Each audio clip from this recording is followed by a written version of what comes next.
Phytelephas ottawa es originaria de América del Sur. La morfología de esta puede variar según su especie. La Phytelephas macrocarpa tiene un tronco leñoso que puede crecer hasta 6 metros de altura. Estas plantas son dioicas. Esto quiere decir que se distinguen entre ejemplares machos y ejemplares hembras, y su reproducción se da por medio de la polinización. Su tallo suele ser solitario, subterráneo o postrado sobre el suelo y parcialmente erguido. Las especies de Phytelephas crecen sobre todo en suelos aluviales. Todas las especies se adaptan mejor a las áreas húmedas y sombrías. Esta palma solo crece en las espesas selvas húmedas de Panamá, Colombia, Ecuador y Brasil. Está difundida ampliamente por la costa del Ecuador hasta los 1500 metros sobre el nivel del mar. En Colombia se encuentra en el Magdalena Medio y en el Andén Pacífico. Esta palma tarda de 14 a 15 años desde que se siembra hasta colectar los primeros frutos y no se interrumpe la producción en todos los años y aún ciclos. Ofrece 3 cosechas aproximadamente en el año.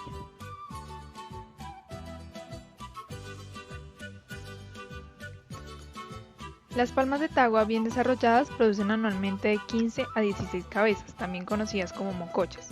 En cada mococha se reúne aproximadamente de 20 a 50 semillas.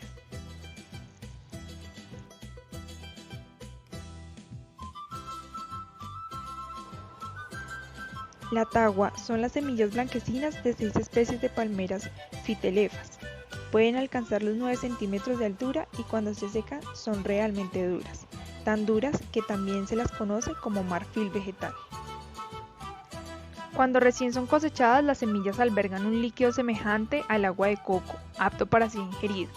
En una segunda etapa se espesa para formar una pasta comestible de sabor dulce. Dejada al sol, en unos meses su contenido toma color ocre claro y se endurece tomando un asombroso parecido con el marfil animal. La tagua, corozo o marfil vegetal es la almendra celulósica compleja de la semilla de Philadelphia.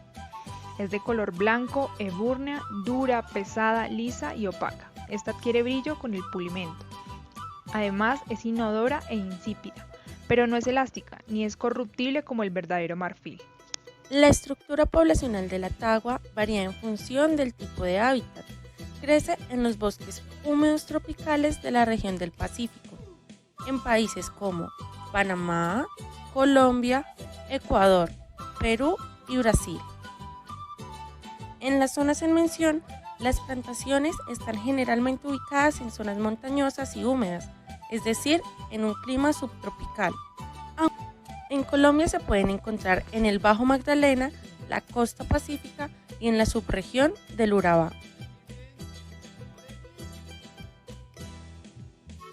La planta crece en forma silvestre, es decir, que las palmas se han extendido en forma espontánea a partir de las semillas que caen en el suelo y son humedecidas por las lluvias, lo cual representa un gran beneficio a la preservación de los bosques, que es uno de los ecosistemas drásticamente intervenidos por el hombre desde épocas remotas, donde la acción humana ha inducido en el bosque cambios severos en su equilibrio ecológico. Una magnitud que solo hasta ahora comienza a percibirse en su extensión y profundidad. Esta presión creciente sobre nuestros recursos naturales nos lleva a plantear diferentes sistemas de protección para restaurarlos. Allí la palma de tagua tiene gran importancia, ya que estas viven aproximadamente 100 años y su semilla puede permanecer inalterable por un año aproximadamente. De esta manera los taguales se han expandido gracias al proceso natural de desprendimiento de la semilla que permanece en el suelo y se convierte en una nueva palma por la constante humedad en los lugares donde se encuentra. Aunque también existen cultivos programados de tagua, donde la semilla debe cultivarse en semilleros por cerca de un año. Durante este periodo, la planta germina y posteriormente es trasplantada a bolsas que contienen un 50% de tierra y un 50% de arena. Después de un año más, esta planta alcanza un tamaño promedio de 50 centímetros de alto. Las plantas pequeñas deben protegerse durante este periodo del sol y del viento, ya que hasta este punto constituye un sembrío débil y su mortalidad alcanza más o menos un 30% del total de las plantas sembradas. Una vez transcurrido el periodo de crecimiento inicial, se siembra la planta en zonas aptas para el cultivo al inicio de la época lluviosa, puesto que es en este momento donde la humedad resulta vital. Lo ideal es sembrar cada planta a una distancia de 2 metros cuadrados la una de la otra, es decir, en una hectárea o 10.000 metros cuadrados de terreno se sembrarán aproximadamente 600 plantas. La planta hembra es la que da los frutos, mientras que la planta macho da simplemente una flor tropical. Es por este motivo que los cultivos artificiales tienen aproximadamente un 75% de plantas hembra. Durante el crecimiento de la planta y a lo largo de toda su vida productiva, los cultivos requieren de 3 a 4 podas anuales. Durante este proceso se remueven las hojas en mal estado, tomando especial cuidado en no maltratar la planta ni retirar ramas que darán frutos posteriormente. Las hojas podadas son utilizadas por los pobladores de la zona para techos de casas campesinas. En este estado, la hoja es llamada cadi. También se utilizan como alimento animal o como materia prima para la elaboración de fibras de cordeles. Algunos cultivos programados acostumbran fumigar las plantaciones para evitar posibles plagas, que podrían no necesariamente dañar la planta, sino tal vez reducir su productividad, ya que suelen retrasar su crecimiento. Sin embargo, esto no se acostumbra en los cultivos silvestres, que representan la gran mayoría de bosques de tagua. Los taguales son considerados bosques secundarios. Es por este motivo que la explotación de los mismos no está prohibida por ninguna ley y lastimosamente no existe un control para regular la tala de los mismos. Las palmas de tagua son taladas ya que, además de las utilidades del fruto, los pobladores de las áreas cercanas a los cultivos utilizan el tallo para fabricar madera para el piso de sus viviendas y las raíces son usadas como medicinas ya que tienen propiedades diuréticas. En Colombia aproximadamente un 90% de taguales son silvestres, el 10% restante son cultivos en los que ha existido un proceso de siembra artificial o programada. En Colombia existen además 7 tipos de tagua de 9 que hay en Sudamérica, y es en el departamento de Boyacá donde existen 5 tipos de tagua y en el occidente de este departamento se pueden encontrar más de 160 hectáreas con cultivos de tagua, entre los cuales se hallan palmas en fases de plántula, juveniles y adultas, lo cual garantiza el reemplazo de los individuos. Allí es donde radica la mayor producción artesanal derivada de esta palma. Especialmente en los municipios de Chiquinquirá, Ráquira y Tunja. Los bosques en donde se encuentra en mayor medida la palma son también llamados bosques de galería o riparios. Se encuentran ubicados en las zonas aledañas a los cursos de agua, desempeñando un papel importante en la preservación del recurso hídrico y la estabilización de los cauces. El bosque de ribera garantiza que el río mantenga su ecosistema natural y la supervivencia de las especies que lo habitan, siendo corredores de dispersión de la biota y albergues para la fauna en épocas secas. Son múltiples los beneficios que estas plantas ofrecen al propio cauce. Ayuda a que especialmente en el verano el agua se mantenga más fresca. No se puede olvidar que cuanto más elevada es la temperatura del agua, menos oxígeno alberga y es más difícil la vida en ella. Un río sano precisa de la sombra de sus plantas, una bóveda protectora y refrescante. Además, las raíces de ese bosque frenan la erosión de las riberas del río porque sujetan la tierra. También hacen de filtro de las aguas que desde el entorno del río traen sedimentos. Dicho todo esto, es fácil adivinar qué ocurre con los ríos a los que se le elimina su bosque de ribera, ¿verdad? Erosión, aumento de la temperatura del agua y la vida en el río queda amenazada.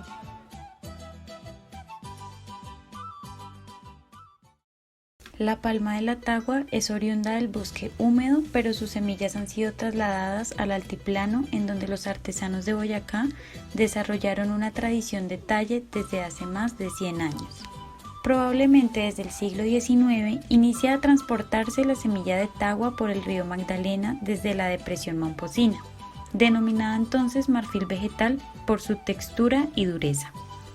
En la actualidad, los artesanos trabajan la tagua usando gubias, tornos eléctricos y sierras artesanales para fabricar implementos cotidianos y objetos decorativos de gran belleza. Un ejemplo de ello es él, Juan César Bonilla, artesano de tradición, quien proviene de una familia que ha trabajado la tagua por generaciones.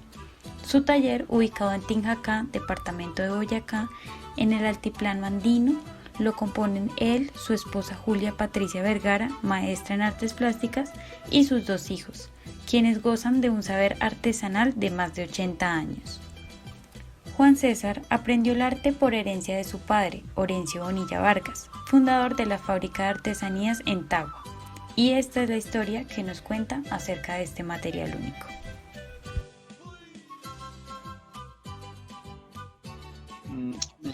El trabajo de la tagua realmente inicia en el municipio de Chiquinquirá, en el departamento de Boyacá.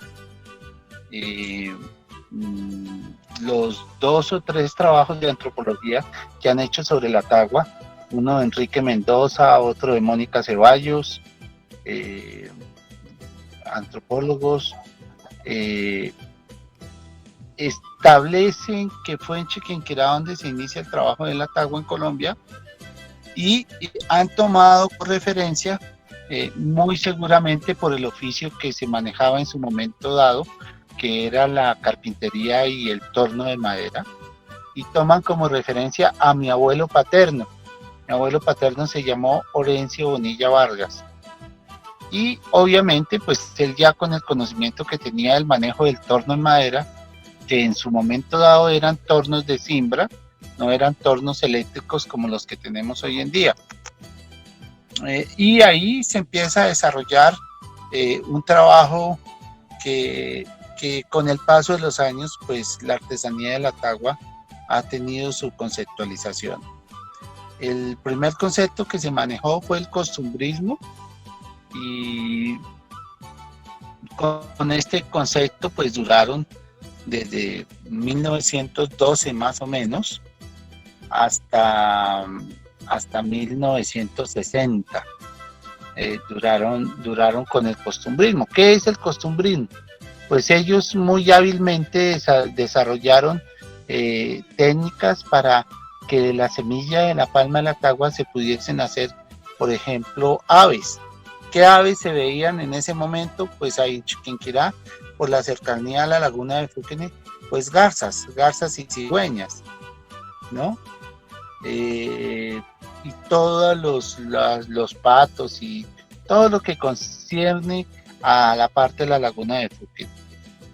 Pero también plasmaron con la semilla de la tagua las famosas arrieras y las hilanderas. Las arrieras en su momento dado eran las señoras que pasaban vendiendo un burro cargado con 2 mollos al lado y lado, vendían el agua o vendían la leche.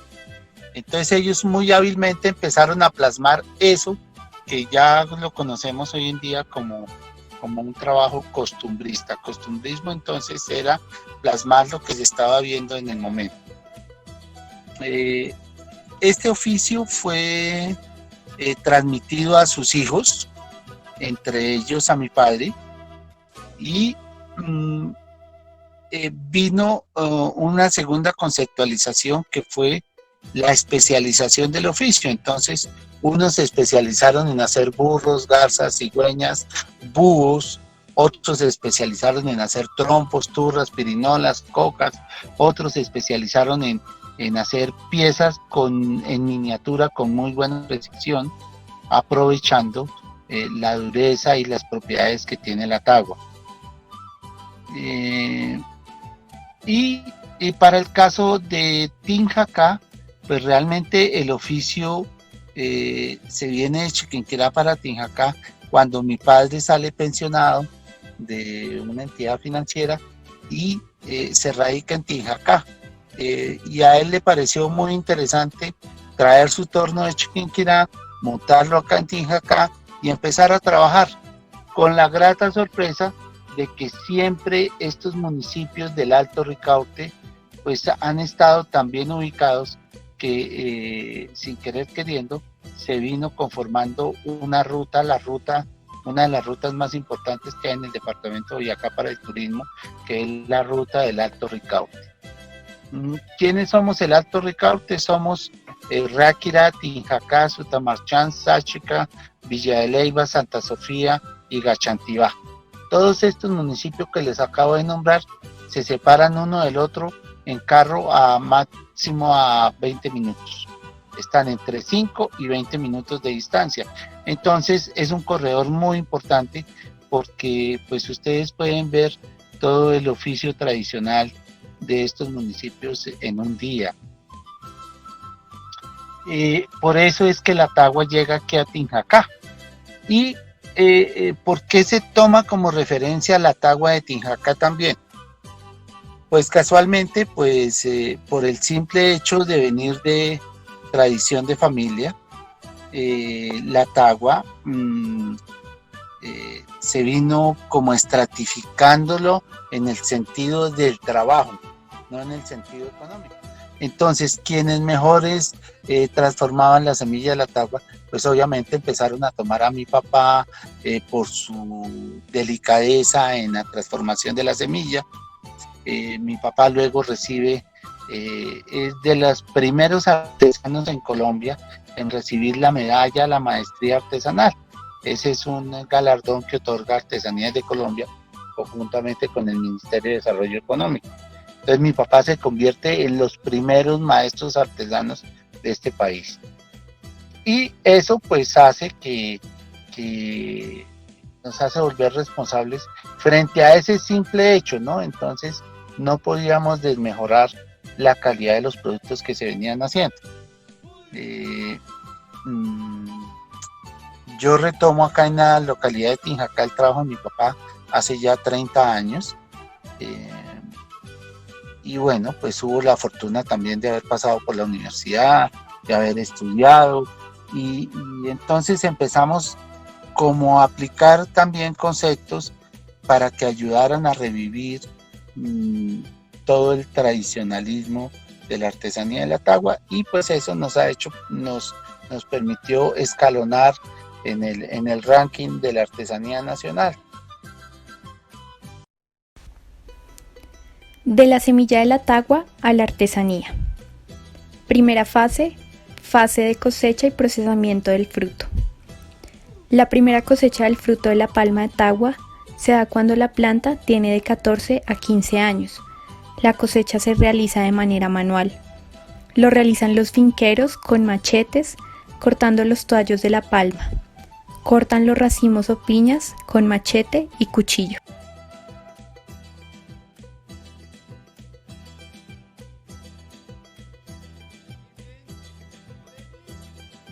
La artesanía de la tagua inicia con la recolección. Hoy en día pues ya es un eslabón más dentro de la cadena de la producción de la artesanía de la tagua. Anteriormente no se veía como tal, porque lo que se hizo fue buscar amigos o hacerse en compadres de otras personas donde hay la semilla de la tagua, y se les encargaba recoger una arroba, 2 arrobas de tagua. Ya hoy en día hay gente que nos recoge la tagua, nos la vende por toneladas. El procesamiento de los frutos se inicia con el secado al sol. Durante este proceso, la tagua madura hasta que llega al punto de eliminar la cáscara, y una vez despulpada, aún le queda una cáscara muy fina de color negro. Hay veces que los productores campesinos se encargan también del proceso de secado, pero esto depende fundamentalmente del acuerdo particular con la empresa o artesano. La consistencia de la tagua es proporcional al tiempo de secado, aumentando la calidad y duración del marfil.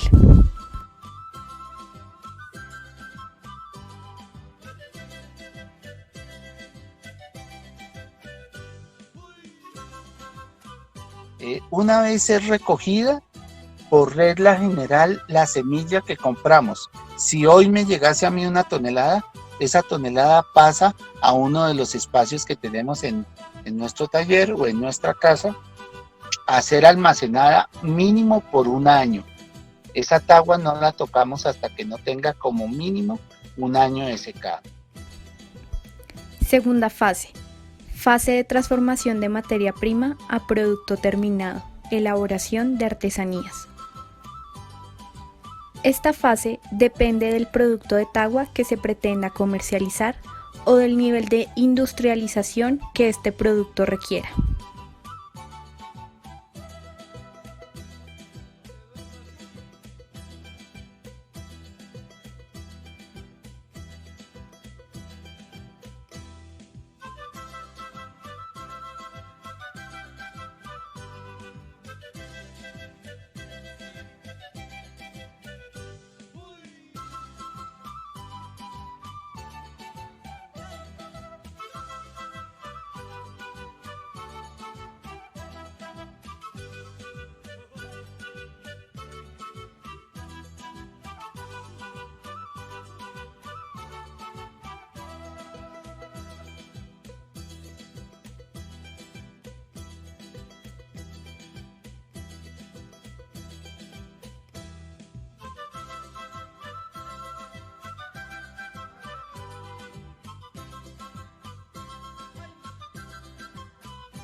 Y ahí entonces ya empezamos a seleccionarlas por tamaños, por formas, y ya tenemos el privilegio de seleccionarlas también por edad. Entonces la edad de la tagua se le mide en la coloración que ha tenido con el paso de los años. Entre más blanca lechosa sea la tagua, es mucho más joven. Entre más amarillenta, más ocre, más cafecita, es porque tiene más años de secado. De hecho, pues nosotros, la materia prima más joven que tenemos tiene como unos 10, 12 años de secado, la más joven. Y la más antigua ya está superando los 35 años de secado. Las pepas son conducidas hacia las máquinas peladoras que retiran las 3 capas o cáscaras que tiene cada una. En caso de que tengan residuos, se procede a retirarlos manualmente o con la ayuda de un machete, cuidando siempre en no romper el producto. Después de este proceso, la pepa queda totalmente limpia y lisa. En este momento es cuando se obtiene el primer producto a ser comercializado, la pepa en estado natural para la fabricación de artesanías. Entonces, una vez seleccionamos los tamaños y las formas, decidimos qué técnica vamos a aplicar. Vamos a aplicar la técnica del torneado, vamos a aplicar la técnica del tallado o vamos a aplicar la técnica del pulimento. Después de tener la pepa sin cáscara, se procede a realizar diferentes técnicas, dependiendo del producto final que se desee. La primera técnica es la técnica del torneado. Esta etapa se realiza en diferentes tornos que están calibrados en función del tamaño de las partes de la semilla. La actividad se realiza de forma individual y manual. Las taguas se colocan en el torno para lijarlas y brillarlas. Esta actividad demanda gran cantidad de tiempo a los artesanos, debido a que se realiza uno por uno.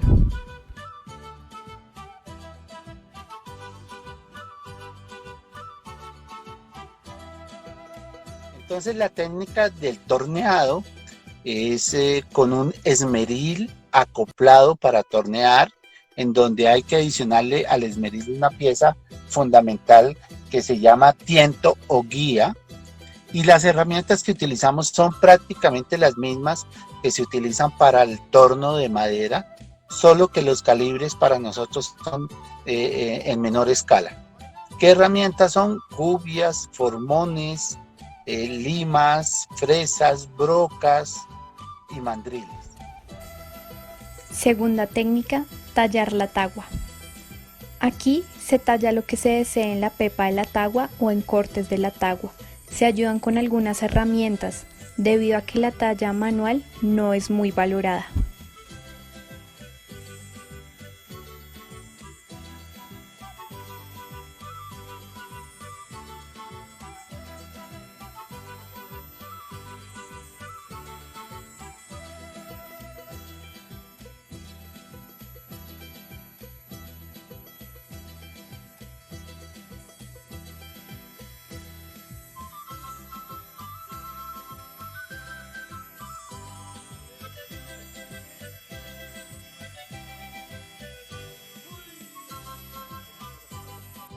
Eso para la técnica del torneado.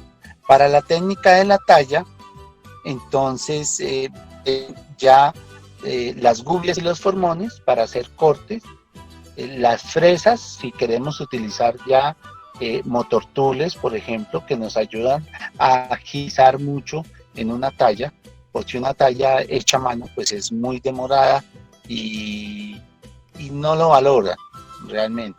Entonces ya recurrimos a los motortules. Tercera técnica, pulimento de la tagua.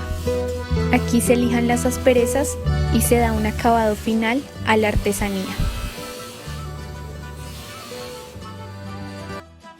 Y la técnica del pulimento de la tagua, si la hacemos realmente a mano. Es empezar con papel lija número 80 y terminar con papel lija número 400. ¿Qué quiere decir eso? La lija número 80, 100, 120 es para quitar las partes más burdas que trae la semilla. A partir de la lija número 150 o 180 hasta la lija número 400 es para buscarle las texturas y las vetas que trae la materia prima y sobre todo buscarle que sea muy tersa la semilla, sea muy agradable cogerla a la mano, y ya son elementos que utilizamos para aplicar medicina tradicional como el Reiki y estas cosas.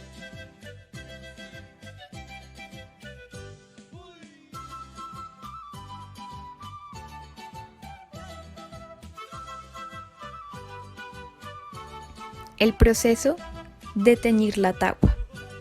Este proceso es opcional y el artesano elige hacerlo o no. Utiliza estufas a gas, ollas de aluminio y tintes sintéticos. Se calienta hasta hervir para que tomen su color.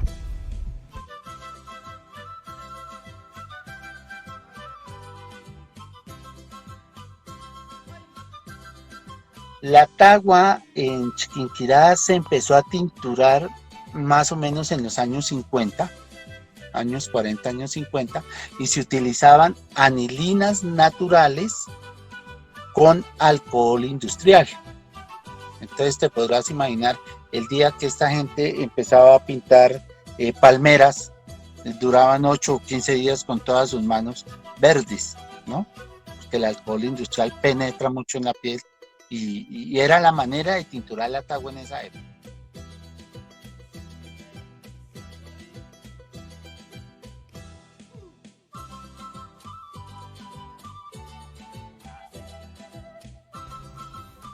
Sin embargo, artesanos como el señor Juan César Bonilla opinan que el encanto natural de la pepa de tagua es su coloración hoy natural. Conocido como Artesanías de Colombia.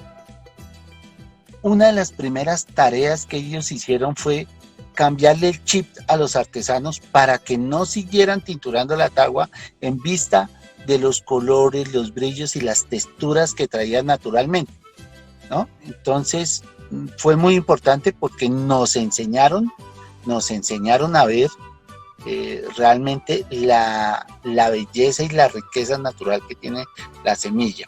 Y ahí eso nos quedó guardado en el chip para sécula seculor.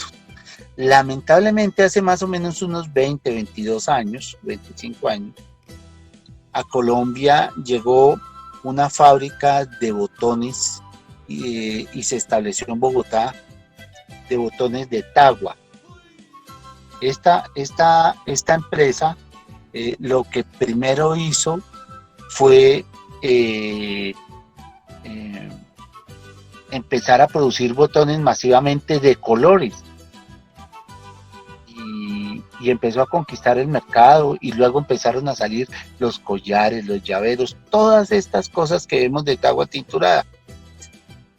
Y Eureka, desafortunadamente en Artesanías de Colombia no tuvieron memoria, no recordaron el ejercicio que habían hecho ellos con nosotros y le dieron cabida a esos productos como trabajo artesanal. Mira, para poder tinturar la tagua, que su tinte perdure unos 2, 3, 4 años, una vez seca la semilla, hay que sumergirla en agua y dejarla mínimo 24 horas en el agua para que el poro de la tagua abra. Una vez abierto el poro de la tagua, que eso ocurre en 24 horas, ahí sí la meten en el tinte en ebullición. Y de tintes, pues ya hay tintes desde 200 pesos hasta 60.000 pesos, ya es la calidad del color que uno le quiera aplicar. Entonces, esa es la manera como han venido tinturando y le han venido cambiando la riqueza natural que tiene la semilla. Yo no comparto mucho esa idea, yo peleo mucho por eso, porque en últimas, en su momento dado, le estoy hablando de hace ya más de 90 años, de artesanías, el Museo de Artes y Tradiciones Populares, no tanto, como unos 40 años, nos hicieron ver la riqueza natural y pues qué tristeza esperar uno a recoger la semilla, dejarla secar un año, introducirle agua para que abra el poro y luego tinturarla. Yo decía en una entrevista que me hicieron para la revista Axis hace unos años, que a mí que me parecía la tagua tinturada, y yo les dije, a mí me parece que han prostituido una materia natural que tiene unas riquezas visuales y de texturas naturales increíbles. Entonces me decían, ¿por qué? Les dije, pues para contestarles es como decir, vamos a tinturar las esmeraldas porque en Colombia no hay zafiros. Entonces tinturemos las esmeraldas que son verdes, tinturémoslas por rojo para tener zafiros en Colombia. Entonces es más.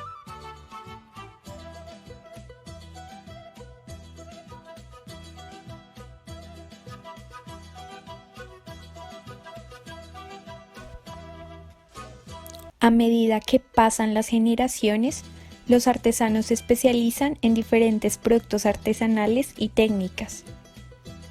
Algunos se especializan en elaborar los mejores búhos en tagua, los mejores trompos e incluso, como el padre del señor Juan César Bonilla, en las mejores miniaturas. De noviembre, diciembre y enero, que es la temporada alta, ¿no? Es una de las temporadas altas, la más larga posiblemente. Entonces ahí tenemos que tener prácticamente de todo, utilitario, souvenir y tradicional, ¿no? Tradicional, ¿qué es tradicional? Por ejemplo, un juego de ajedrez es un elemento tradicional. Utilitario, ¿qué puede ser? Por ejemplo, una tabla de quesos con un pasaboquero. Souvenir, ¿qué puede ser? Un llavero. Entonces, para esa temporada hay que tener mucha variedad en los productos. Para la temporada de Semana Santa, casualmente yo vendo más pesebres en Semana Santa que en Navidad.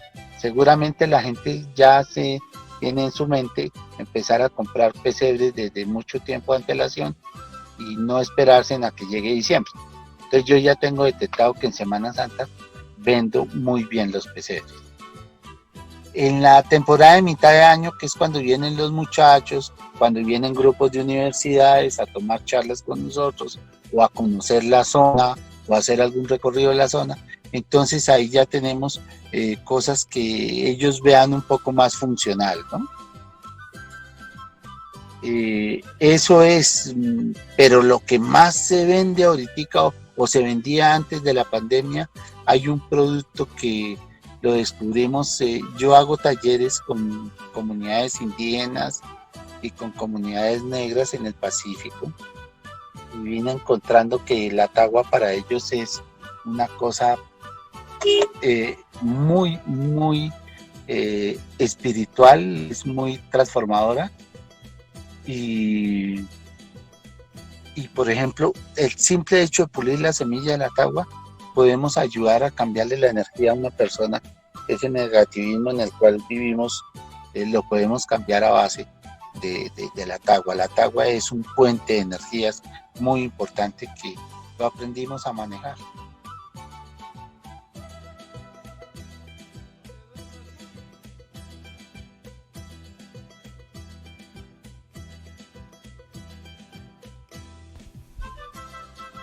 El proceso de fabricación de artesanías en tagua como cualquier otro proceso, genera residuos.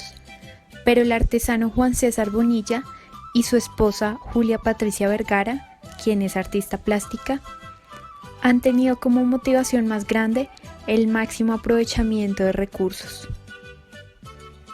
Por lo cual, a partir del 2007, se inicia un proceso práctico de optimización de recursos en el marco de hábitos sostenibles que lleva a demostrar que la basura no existe. Desde entonces, han desarrollado productos y servicios enfocados en disminuir el impacto ambiental, no solo del proceso de la tagua, sino de otros procesos. De esta manera, nace el proyecto Con la viruta de la tagua producen papel biodegradable. La cáscara de la tagua se rompe y es seleccionada por tamaños y formas, y se aplica la técnica de mosaicos sobre cualquier superficie. Hacen piezas de lavamanos, lavaplatos y se fusionaron con la cerámica que se realiza en Ráquira y empezaron a crear este tipo de piezas únicas.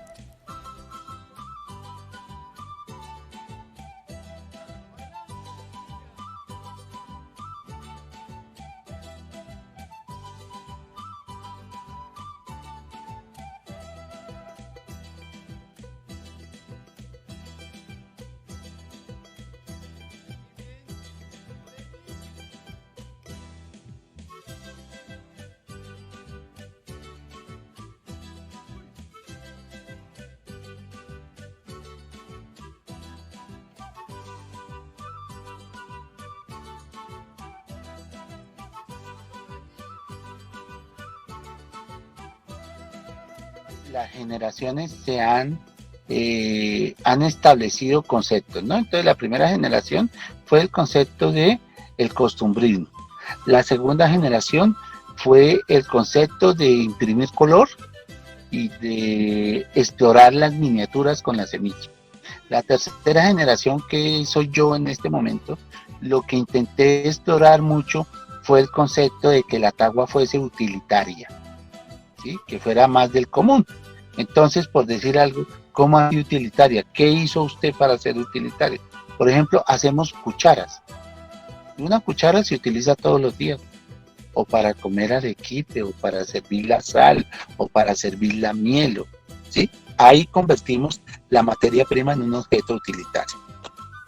Bueno, pero algo importante que ocurrió a partir del año 99, año 2000 mejor, hace ya 20 años, es que mi esposa es maestra en artes plásticas, es pintora, y nos dio por presentarnos al concurso nacional de diseño para la artesanía que todos los años viene organizando Artesanías de Colombia, que ha tenido varios nombres, y nos dio por presentarnos en el año 2000. La grata sorpresa es que con lo que participamos, que fue una fusión de madera con la tagua, obtuvimos el Premio Nacional de Diseño para la Artesanía, y casualmente ese año la UNESCO daba el Premio a la Excelencia en el Oficio Artesanal y también lo ganamos. Entonces, fíjense ustedes que ya con 3 generaciones dejamos establecido un concepto moderno y actual como el ser utilitario, ser un objeto artesanal que preste utilidad. Con el paso de los años volvimos a concursar, hemos ganado un concurso ya en 2, en la tercera oportunidad nos sacaron y dijeron: no, ustedes ya han ganado ya 2 concursos, ya por favor dejen el espacio a otra persona, necesitamos ver cosas diferentes. Bueno, nos sacaron del taquito vulgarmente, pero seguimos con la incertidumbre. Y solamente hasta hace unos 10 años, 10, 12 años, pues a Julia le dio por empezar a utilizar la viruta de la tagua y a utilizar la cáscara. La cáscara, ¿cómo la empezamos a utilizar? Pues Julia, dentro de su conocimiento de las bellas artes, empezó a aplicar la técnica del muscú con la cáscara de la tagua sobre la madera, sobre la porcelana, sobre la cerámica, sobre el cristal, y empezamos a ver unos resultados totalmente increíbles. Y bueno, entonces ahí recreamos una nueva línea de productos utilitarios. Entonces fusionar ya la cáscara de la tagua con la madera, entonces ya hacemos tablas de quesos, pataconeras, servilleteros. Hacemos una línea muy agradable visualmente y muy práctica para tener en la casa. La viruta es todo eso blanquito que ustedes ven que sale cuando uno va tornando. Ahí se presentan 3 tipos de virutas. La primera, que es la más burda, la más tosca. La segunda, que es un poco cabelluda. Y la tercera, que es como un polvillo, como una harina de trigo, más o menos.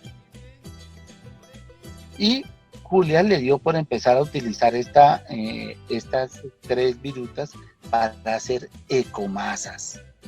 ¿Y por qué hablamos de ecomasas? Porque estamos recuperando la viruta que anteriormente se botaba.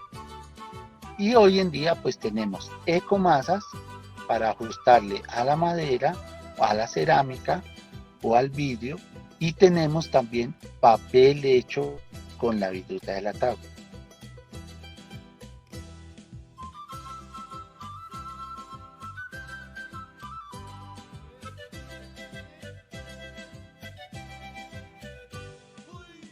Cada año se abate ilegalmente a unos 25.000 elefantes para conseguir el marfil de sus colmillos. El número de ejemplares víctimas de la caza furtiva creció tanto en los últimos años que en 2010 superó la tasa reproductiva de la especie. De no cambiar esta tendencia, en 2050 el elefante africano se habrá extinguido, esto debido a la creciente demanda del marfil. Según una campaña global del Grupo Fondo Mundial para la Naturaleza, de los cerca de 5 millones de elefantes que había hace un siglo, actualmente quedan unos 415.000 elefantes africanos en todo el continente. Durante la última década, la población de elefantes se ha visto diezmada por la caza furtiva. Si bien es cierto que la prohibición de la venta y tráfico de marfil declarado por la Organización de las Naciones Unidas en 1998 ha contribuido a reducir el impacto ambiental, no ha sido suficiente para detener a los cazadores que se benefician del comercio del marfil. Para el 2014, PLOS ONE reporta que el 56% de los 934 individuos observados en 1997 habían muerto a causa de la caza. El reporte detalla que, en 2000, habían 38 machos mayores de 30 años dentro del grupo de estudio. Para 2014, la cifra se redujo a 12 ejemplares, 7 de estos no contemplados en la cifra inicial, pues aún no cumplían los 30 años en ese entonces. La población femenina también sufrió graves bajas en sus números. Casi la mitad de las hembras mayores de 30 años fueron asesinadas entre 2006 y 2011, quedando apenas 32 ejemplares. Esta grave reducción en el número poblacional de los elefantes, en especial de la población adulta, ha afectado su organización social. Los animales han respondido a la agresión con una mayor reproducción, ocasionando un fenómeno llamado baby boom, que genera comunidades predominantemente jóvenes. Sin embargo, el hecho de que estas nuevas manadas carezcan de líderes mayores los hace altamente susceptibles ante otros depredadores y ante el medio ambiente. Es importante saber que las comunidades de elefantes dependen en gran medida de las hembras adultas. Los elefantes, organizados en un matriarcado, siguen las indicaciones de las hembras mayores, que tienen un mayor conocimiento del terreno y de los peligros circundantes. Por consiguiente, las jóvenes manadas no tienen manera de acceder a este conocimiento hereditario. Si el problema de la caza furtiva por la demanda del marfil continúa al ritmo actual, en un futuro no muy lejano podrían terminar con estos grises gigantes. La semilla de la tagua es sin duda la amiga del elefante africano. Esta semilla actúa reemplazando el uso de sus colmillos para la realización de diferentes artesanías. La tagua es una opción viable, pues guarda las características únicas del marfil. Es dura, fácil de pulir y absorbe bien los tintes que se le sean aplicados para convertirse en esculturas ornamentales o joyas.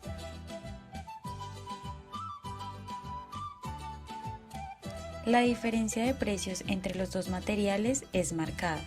La tagua trozada se vende por lo general a $30 el kilo, mientras que la semilla cruda se vende a unos $6 el kilo.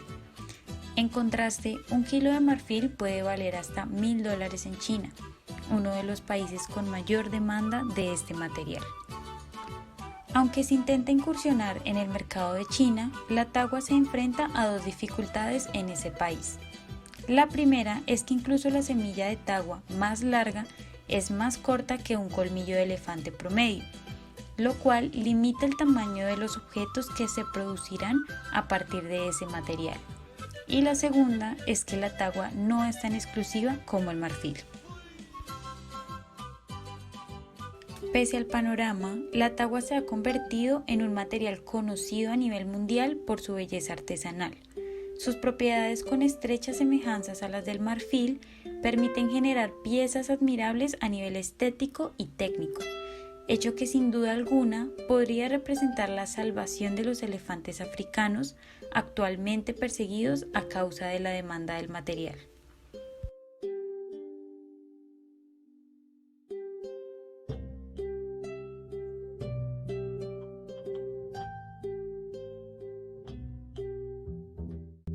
La tagua es el sustituto del marfil animal.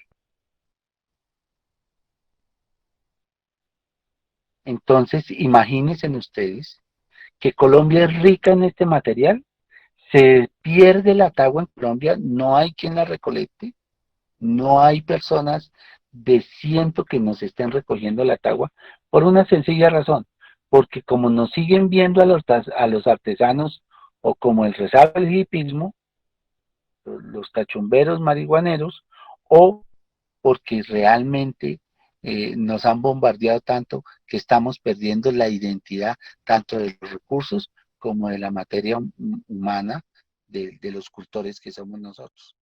Logren recalcar lo que les acabo de decir, lo último, no toda la carreta que les eché, sino lo último. Mire, Colombia tiene tagua desde el Golfo del Darién hasta Tumaco, de Tumaco hasta Leticia, y acá en el interior del país por toda la ribera del Magdalena. ¿Se pueden ustedes imaginar si lográsemos enlazar un concepto formidable del manejo taguales de Colombia? Todo el beneficio que le brindaríamos al mundo entero.